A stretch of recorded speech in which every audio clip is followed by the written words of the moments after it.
Sahabat-sahabat Jejak Jeneng yang berbahagia, kali ini tim Jejak Jeneng Kabupaten Indramayu sedang melaksanakan kegiatan rutin berziarah ke makam Waliullah yang berada di daerah Cirebon sampai dengan Pekalongan.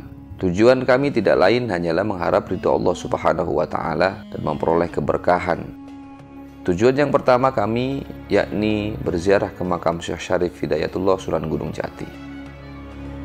Sedikit kisah tentang beliau, Syekh Syarif Hidayatullah Sunan Gunung Jati, bahwa Syekh Syarif Hidayatullah adalah putra dari Syarif Abdullah Umdatuddin bin Ali Nurul Alam yang menikah dengan Nyai Mas Rara Santang, putri dari Jaya Dewata yang bergelar Sri Baduga Maharaja atau yang dikenal dengan Prabu Siliwangi. Nyai Mas Rara Santang setelah menikah dengan Syarif Abdullah, kemudian diganti namanya dan bergelar Syarifah Mudaim. Ayah Syarif Hidayatullah adalah seorang penguasa Mesir. Beliau adalah putra dari Ali Nurul Alam bin Jamaluddin Akbar al-Husaini, seorang keturunan dari Sayyid Abdul Malik Nazamat Khan India dan Alwi Ummul Faqih Hadramaut. Terdapat puluhan naskah yang menjelaskan tentang sejarah dan silsilah Syekh Syarif Hidayatullah. Tentunya banyak sekali diklaim oleh beberapa pihak dan menimbulkan kesimpang siuran, sehingga banyak perdebatan oleh para cendekiawan, sejarawan, bangsawan, alim ulama, dan lain sebagainya senusantara dan mancanegara. Pada tahun 1680 terdapat susunan sebuah kitab negara Kertabumi yang di dalamnya memuat bab tentang silsilah Syekh Syarif Hidayatullah Sunan Gunung Jati, yakni Kitab Tritiya Sarga, yang isinya sudah diluruskan dari kesimpang siuran dan klaim-klaim oleh banyak pihak. Syekh Syarif Hidayatullah mewarisi kecenderungan spiritual dari kakek buyutnya Jamaluddin Akbar al-Husaini, sehingga ketika telah selesai menimba ilmu di pesantren Syekh Tatul Kafi, ia meneruskan pembelajaran ilmu agamanya ke Timur Tengah. Setelah dari makam Sunan Gunung Jati, kami pun menempuh perjalanan ke kota Tegal untuk berziarah ke salah satu makam Waliullah yang berada di kota Tegal, yakni Habib Muhammad bin Thohir Al-Haddad.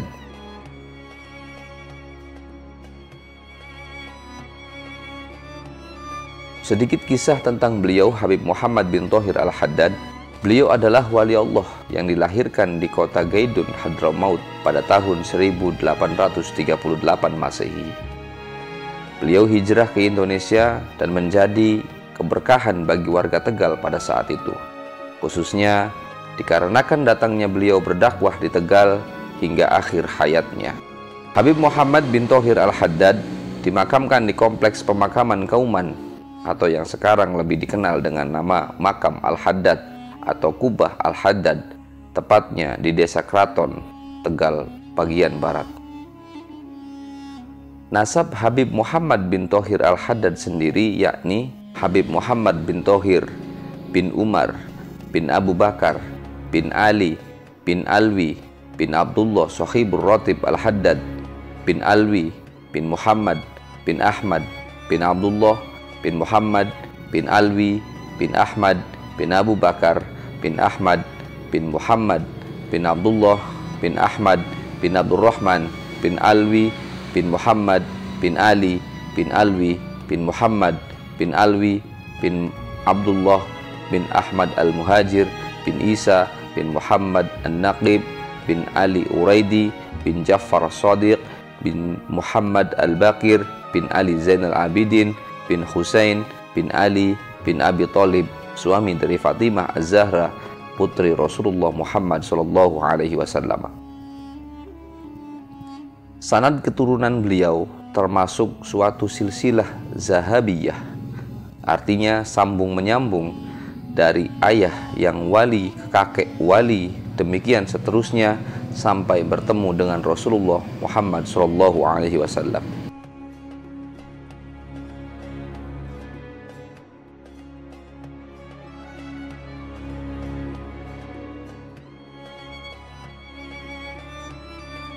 Habib Muhammad bin Thohir sendiri adalah seorang yang wali min auliyaillah, yang sebelumnya banyak belajar dari kakeknya dan ulama-ulama di Hadramaut, sehingga dikenal sebagai ulama besar yang menjadi rujukan pada zamannya.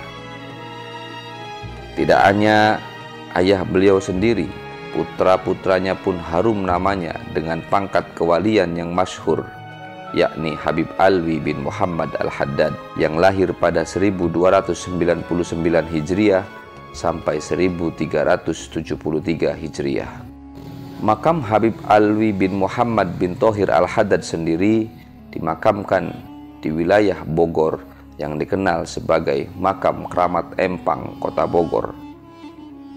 Dan adiknya Al-Habib Husain bin Muhammad Al-Haddad yang lahir pada 1302 Hijriah sampai dengan 1376 Hijriah, yang sebagian besar hidupnya dihabiskan untuk berdakwah di Tuban dan Jombang, Jawa Timur. Tetapi pada akhirnya umur beliau tidaklah panjang. Kemudian beliau dimakamkan di samping makam ayahandanya di kota Tegal. Al-Habib Muhammad bin Thohir Al-Haddad merupakan salah seorang tokoh penting penyebar agama Islam di wilayah pesisir pantai utara, terutama Tegal dan sekitarnya. Sepanjang hidupnya, waktunya banyak dihabiskan untuk mengenalkan Islam kepada masyarakat setempat. Hingga akhir hayatnya, Habib Muhammad bin Thohir Al-Haddad tinggal di Tegal dan dimakamkan di Desa Kraton, Kauman, Kabupaten Tegal, bagian barat. Setelah berziarah dan berdoa bersama di makam Sohibur Ratib Al-Habib Muhammad bin Thohir Al-Haddad, kami pun menempuh perjalanan ke kota Pekalongan.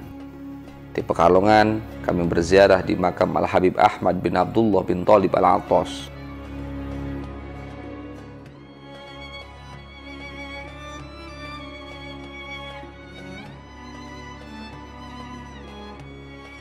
Sedikit kisah tentang sejarah beliau.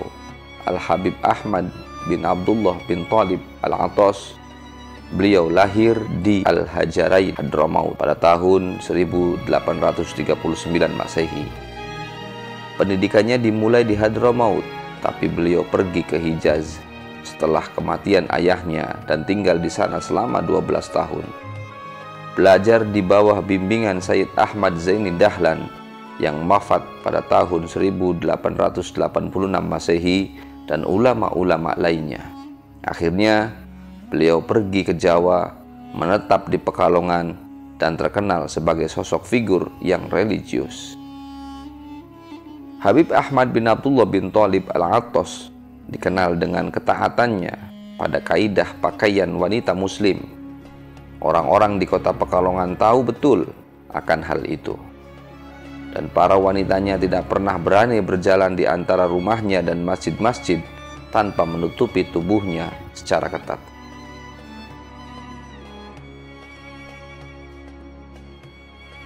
Tak jauh dari makam beliau, Habib Ahmad bin Abdullah bin Thalib Al-Atas, kami pun berziarah ke makam Maulana Habib Asim bin Umar bin Yahya, kakek dari Maulana Habib Muhammad Lutfi bin Yahya. Habib Hashim bin Umar bin Yahya lahir di Indramayu. Ayahnya, Habib Umar bin Toha bin Yahya, adalah seorang ulama besar pada masa itu. Ibunya adalah seorang syarifah, yakni bernama Syarifah Marinah binti Kyai Hasan Qudsi. Dari garis keturunan ibunya, Habib Hashim adalah keturunan Maulana Syarif Hidayatullah Sunan Gunung Jati. Pada usia 6 tahun, kakek dari Habib Lutfi ini pernah diambil oleh Nabiullah Khidir alaihi salam dari tali kekangnya Habib Umar bin Yahya selama 9 tahun. Selama 9 tahun inilah Habib Hashim dididik dan dibesarkan, kemudian dibersihkan hatinya, dan beliau pun dikembalikan pada usia 15 tahun dan melanjutkan studinya di Yaman.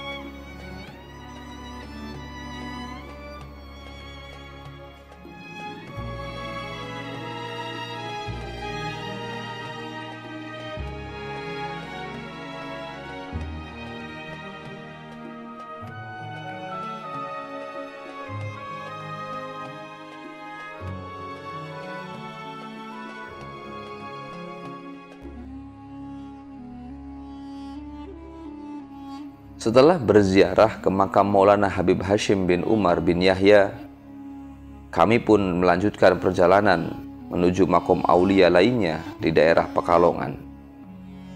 Karena Pekalongan adalah kota tua, dapat dikatakan Pekalongan termasuk kota tertua di Jawa. Sesudah Pekalongan ramai, mulailah datang tokoh-tokoh yang populer yang datang dari Hadramaut Yaman. Di antaranya, beliau adalah Habib Abu Bakar bin Toha. Al-Habib Abu Bakar bin Toha lahir di daerah Tarim, namanya daerah Gorod. Makamnya kayu geritan, itu berasal dari kata Gorod. Sekitar abad 17 sebelum masuk ke Indonesia, beliau berdakwah di India, Malaysia, Malaka, Pasai, Kalimantan. Beliau pernah tinggal di sebuah desa namanya Angsana, sebuah daerah yang terletak di daerah Kalimantan Selatan dan masuk ke Surabaya menuju ke Jogja. Beliau dikenal sebagai seorang tokoh pendamai, dan bahkan beliaulah yang menyatukan penyelesaian sengketa-sengketa. Beliau sangat tinggi ilmunya dan sangat disegani. Beliau mendapatkan gelar Panembahan Tejo Hadikusumo. Setelah itu, kemudian beliau masuk ke Pekalongan, tinggal di daerah Karanganyar. Beliau dikenal dengan gelarnya Panembahan Jatikusuma. Beliau pun masuk ke Jawa setelah Sayyid Muhammad Al-Qodi, kakaknya, sebelum masuk ke Jawa.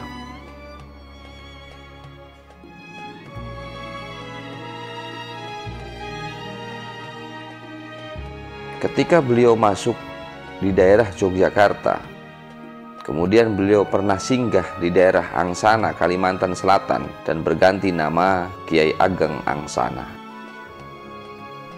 Beliau masuk ke Yogyakarta selama 3 tahun dan pindah ke Karanganyar. Kemudian beliau pun meninggal dan dimakamkan di daerah Geritan, Pekalongan. Setelah berziarah ke makam Al-Habib Abu Bakar bin Toha bin Yahya, kami pun melanjutkan perjalanan menuju makam Ki Ageng Rogoselo.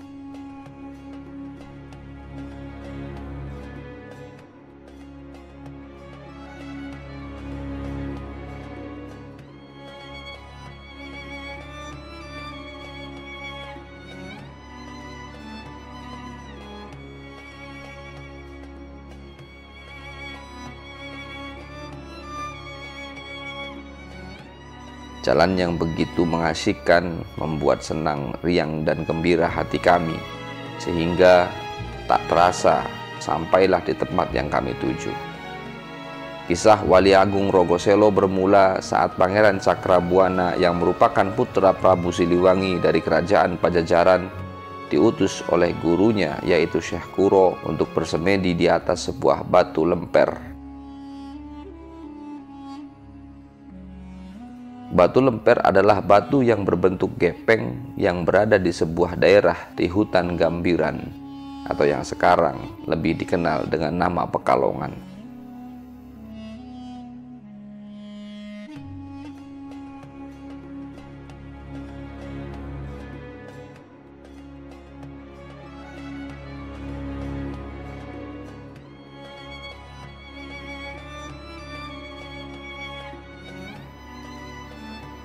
Setelah melakukan pertapaan, tiba-tiba muncullah seorang bayi dari pangkuan Pangeran Cakrabuana yang masih duduk bersila di atas batu lemper tadi.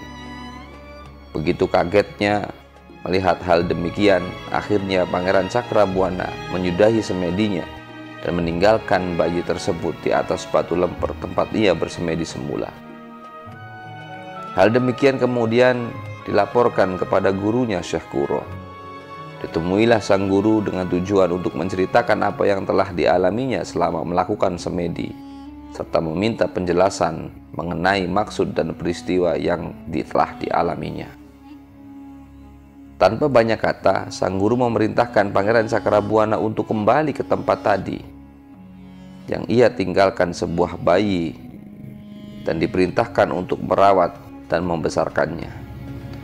Sang guru juga berpesan agar Pangeran Cakrabuana berguru kepada anak tersebut ketika anak tersebut saatnya sudah tiba. Menurut penuturan sang guru, bayi yang muncul dalam pertapaannya itu merupakan bayi ajaib yang muncul dari atas batu, yang kemudian kelak akan menjadi ulama besar yang akan menyebarkan agama Islam di kawasan tersebut. Bayi tersebut kemudian dikenal dengan nama Rogo Selo, karena diambil dari peristiwa munculnya sang bayi, yaitu Rogo yang berarti badan atau tubuh, dan Selo yang berarti batu, yaitu tubuh yang muncul di atas batu.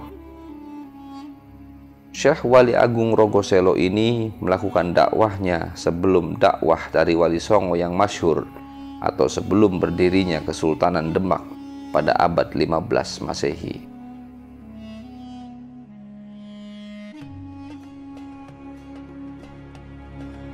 Itulah kisah tentang beliau-beliau para wali yang kami ziarahi.